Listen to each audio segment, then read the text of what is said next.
2025 के आईपीएल के लिए आ चुकी है मुंबई इंडियंस की नई जर्सी। है कितनी अच्छी कितनी बुरी, चलिए देख लेते हैं। नमस्कार दोस्तों, मैं यश तिवारी, आप देख रहे हैं क्रिकेट फटाफट का 1386वां एपिसोड। आज 13 दिसंबर की तारीख है और रोज की तरह आज भी आईपीएल को लेकर दिन भर की 10 बड़ी रिपोर्ट, बड़ी खबरें आपकी स्क्रीन पर हम परोसेंगे। आईपीएल के शेड्यूल को लेकर बहुत जल्दी स्पेशल वीडियो भी आने वाली है, तो एंड तक दोस्तों वीडियो को जरूर देखिए, वीडियो को लाइक और शेयर भी जरूर कीजिए और चैनल को अभी तक सब्सक्राइब नहीं किया है तो आईपीएल की हर खबर, हर रिपोर्ट, हर रोज सबसे पहले देते हैं भाई। सब्सक्राइब का बटन नीचे है, फटाफट हिट कर दो, बेल आइकन दबा दो। चलिए दोस्तों शुरुआत कर लेते हैं इस वीडियो की आज दिन भर की पहली बड़ी रिपोर्ट के साथ। तो एक खबर दोस्तों पाकिस्तान सुपर लीग के हवाले से निकल कर आ रही है। अनसोल्ड आईपीएल खिलाड़ियों के साथ मिलकर पाकिस्तान सुपर लीग का ड्राफ्ट होने वाला है। 11 जनवरी की डेट मुकर्रर कर दी गई है। इस बार पीएसएल का क्लैश आईपीएल के साथ होने वाला है और आईपीएल और पीएसएल इस बार 2025 में एक साथ खेले जाएंगे। ऐसी स्थिति में पीएसएल वाले डरे हुए हैं क्योंकि पीएसएल वालों को डर सता रहा है कि आईपीएल में सारे विदेशी प्लेयर्स चले जाएंगे। एंड दैट्स व्हाई दोस्तों ये जो ड्राफ्ट प्रक्रिया होने वाली है इसमें आईपीएल की नीलामी में जितने भी विदेशी प्लेयर्स अनसोल्ड हो गए थे उन सबको अच्छे भाव पर रखा गया है। कौन कौन से वो प्लेयर है आगे इस वीडियो में बताएंगे, लेकिन इतना जरूर है दोस्तों कि ये लोग कंपीट कर नहीं सकते। क्योंकि अगर इनकी पीएसएल में कोई मान लो डेविड वार्नर है बिक भी गए और अगर एज ए रिप्लेसमेंट आईपीएल की किसी टीम ने डेविड वार्नर को बुलाया तो वार्नर भैया फिर पीएसएल छोड़कर आईपीएल ही आने वाले हैं, हम सबको पता। आगे बढ़ते हैं दोस्तों, दूसरी बड़ी रिपोर्ट की यहाँ से बात कर लेते हैं। ये खबर दोस्तों केकेआर के कैंप से निकल कर आ रही है। मैंने कल एक वीडियो बनाई थी जिसमें मैंने आपको बोला था कि केकेआर की टीम ने एनरिच नोकिया को लिया जरूर है इनके विदेशी प्लेयर के रूप में, स्टार्क को जाने दिया है, लेकिन नोकिया के साथ इंजरीज इश्यूज रहते हैं। पाकिस्तान के खिलाफ साउथ अफ्रीका की सीरीज के दौरान प्रैक्टिस सेशन में इन्हें लेफ्ट टो फ्रैक्चर हो गया है। एनरिच नॉर्जी इस सीरीज से लगभग बाहर बताए जा रहे हैं। एनरिच नोकिया नॉर्जी कुछ भी बोल लो, इनके साथ पिछले 3 सालों से इंजरीज इश्यूज बहुत चल रहे हैं। दिल्ली की टीम पिछले 2-3 सालों से इनको लगातार रिटेन किए हुए हैं क्योंकि साउथ अफ्रीका के इस पेसर के अंदर काफी कैपेबिलिटीज दिखती है।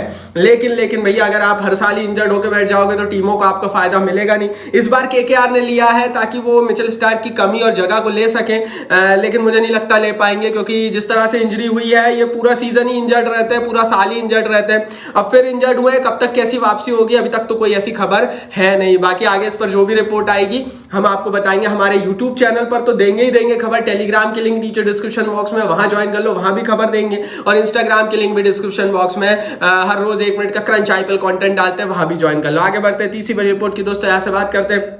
ये खबर दोस्तों निकल कर आ रही है इंग्लिश क्रिकेट बोर्ड के हवाले से।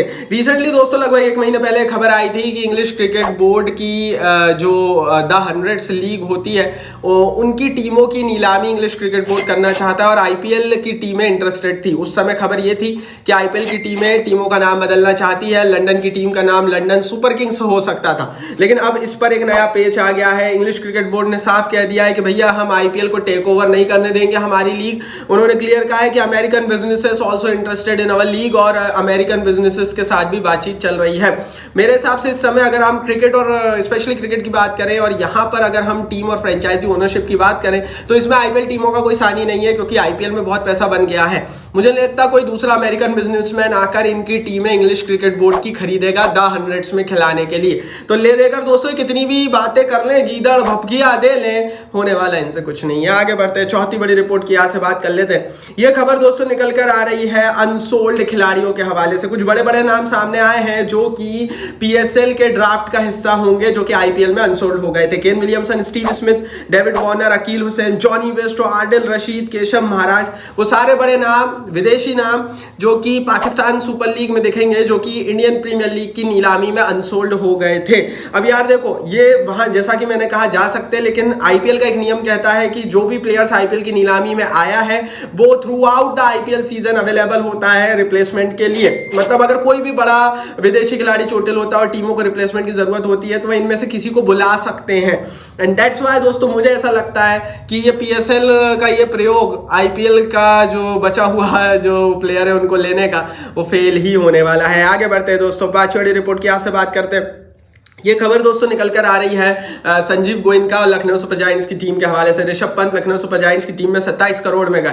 रणवीर अलाहाबादिया के शो में गोयनका ने इस पर कई बड़ी बातें कही। उन्होंने कहा he was very important to us, crucial role awaits. उन्होंने क्लियर कट कहा कई सारे रोल्स में हमने उनको फिट कर देखा, कई सारी वैल्यूज पर हमने उन्हें लेने की कोशिश की और नीलामी से पहले उनको लेने के बारे में सोचा और हर वैल्यू पर हर रोल में वो फिट हो रहे हैं। चाहे वो मात्र एक ऐसे विकेट कीपर के रूप में खेले या फिनिशर के रूप में खेले या इंडियन बल्लेबाज गेंदबाज के रूप में खेलें या कप्तान के रूप में खेलें, हर कीमत पर हर रोल में वो एक इंपॉर्टेंट प्लेयर हमारे को समझ में आए। दैट्स वाई हमने उन्हें 27 करोड़ रुपए लगाए। उन्होंने ये कहा कि भैया ऋषभ पंत को लेने के लिए पूरा साइंस था।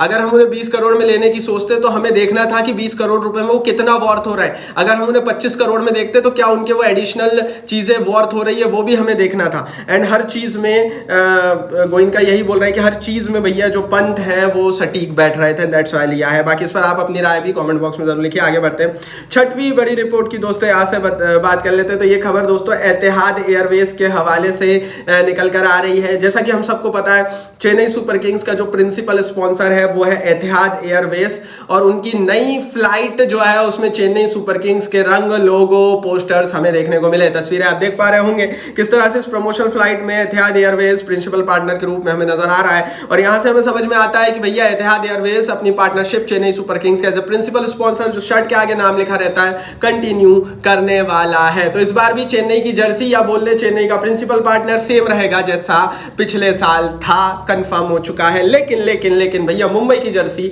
बदला चुकी है। सातवीं बड़ी रिपोर्ट की दोस्तों यहां से बात करते हैं। मुंबई इंडियंस की टीम नई जर्सी के साथ उतरेगी। मुंबई इंडियंस की नई जर्सी कल मुंबई में रिवील कर दिए गए।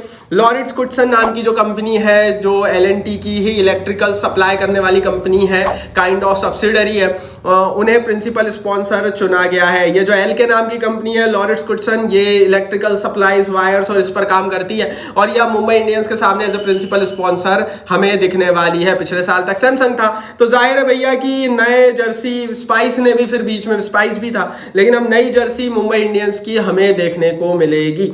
हालांकि कहा यह जा रहा है कि ब्रांड वैल्यू थोड़ी सी गिरी है, प्रिंसिपल स्पॉन्सरशिप की वैल्यू थोड़ी सी गिरी है क्योंकि रोहित शर्मा कप्तान नहीं है। लेकिन भैया इन्होंने जो पोस्टर निकाले उसमें रोहित शर्मा को आगे रखा। रोहित शर्मा अभी भी मुंबई इंडियंस के पोस्टर बॉय है, बेशक वो कप्तान ना हो, लेकिन मुंबई के मालिकों को और मैनेजमेंट को ये पता है कि अगर उन्होंने रोहित शर्मा के फेस का इस्तेमाल नहीं किया तो उन्हें वो वैल्यू और वो प्राइस प्रिंसिपल स्पॉन्सर से मिलेगा नहीं।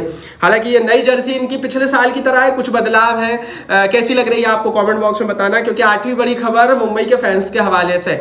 मुंबई के फैंस को ये जर्सी लगता है पसंद नहीं आई, क्योंकि ट्विटर पर जब इस जर्सी का अनावरण किया गया तो मुंबई इंडियंस के फैंस ने कमेंट में ऐसी बातें कही जो मुंबई को शायद पसंद नहीं आएगी। कई फैंस ने इसे ओल्ड फैशन बताया। उन्होंने कहा इसमें कोई भी ऐसी फ्रेश चीज नहीं है जो मुंबई की जर्सी को पिछले साल के मुकाबले अलग बनाती है। उन्होंने प्रिंसिपल स्पॉन्सर्स के लोगो पर भी सवाल उठाए, क्योंकि वो लोगो कुछ ज्यादा ही पतला नजर आ रहा है। अब ये बातें सब फैंस कर रहे हैं। आपको क्या लगता है, कैसी लगी आपको मुंबई की नई जर्सी? मुझे तो पिछले साल जैसी लगी, आपको कैसी लगी कमेंट बॉक्स में बता दो। आगे बढ़ते हैं भाई, नौवीं बड़ी रिपोर्ट की बात करते हैं। तो कल होगा भैया गाबा में तीसरा टेस्ट मैच। 14 से 18 दिसंबर के बीच ये टेस्ट मैच चलेगा। क्योंकि ये मैच गाबा में हो रहा है तो 5:30 बजे सुबह भारतीय समय अनुसार इस मैच को हम हिंदुस्तान में देख पाएंगे। भारत के लिए जैसा कि मैंने कहा, अगर वर्ल्ड चेस चैंपियनशिप के फाइनल में बने रहना है तो ये मैचेस बहुत इंपॉर्टेंट है, और इस पर्टिकुलर मैच में भी भारत को जीत अति आवश्यक है। अब जीत पाएंगे या नहीं टीम इंडिया, ये तो समय बताएगा, लेकिन अति आवश्यक है भैया। और मुझे ऐसा लगता है कि भारत कमबैक करेगा। That is my personal thinking. बाकी इस पर आप अपनी राय कमेंट बॉक्स में बताओ। 10वीं रिपोर्ट की बात करते हैं। गुजरात जायंट्स, जो कि वुमेन्स प्रीमियर लीग की गुजरात की टीम, अडानी ग्रुप की टीम है, उन्होंने प्रवीण तांबे को अपना नया बॉलिंग कोच बना दिया है। वुमेन्स टीम को प्रवीण तांबे कोच करेंगे। आईपीएल में एक लंबा समय प्रवीण तांबे का रहा है, लगभग 52-55 साल के हो चुके हैं। एज ए प्लेयर तो खेलते नहीं है, लेकिन आईपीएल में भी कई टीमों के साथ एज ए कोच जुड़ चुके हैं, और अब गुजरात जायंट्स की वुमेन्स टीम को भी कोच करेंगे। ये थी भैया दिन भर की 10 बड़ी खबरें, जिसमें हमने देखा कि किस तरह से चेन्नई और मुंबई अपनी जर्सीज को लेकर प्लान आउट कर चुकी है। बाकी दोस्तों चैनल को सब्सक्राइब करके रखिए, क्योंकि आगे कई और टीमों की जर्सीज के बारे में कई और बातें होंगी, कई और खबरें निकलेंगी, शेड्यूल पर बात करेंगे। सब्सक्राइब का बटन नीचे भाई फटाफट हिट कर दो, बेल आइकन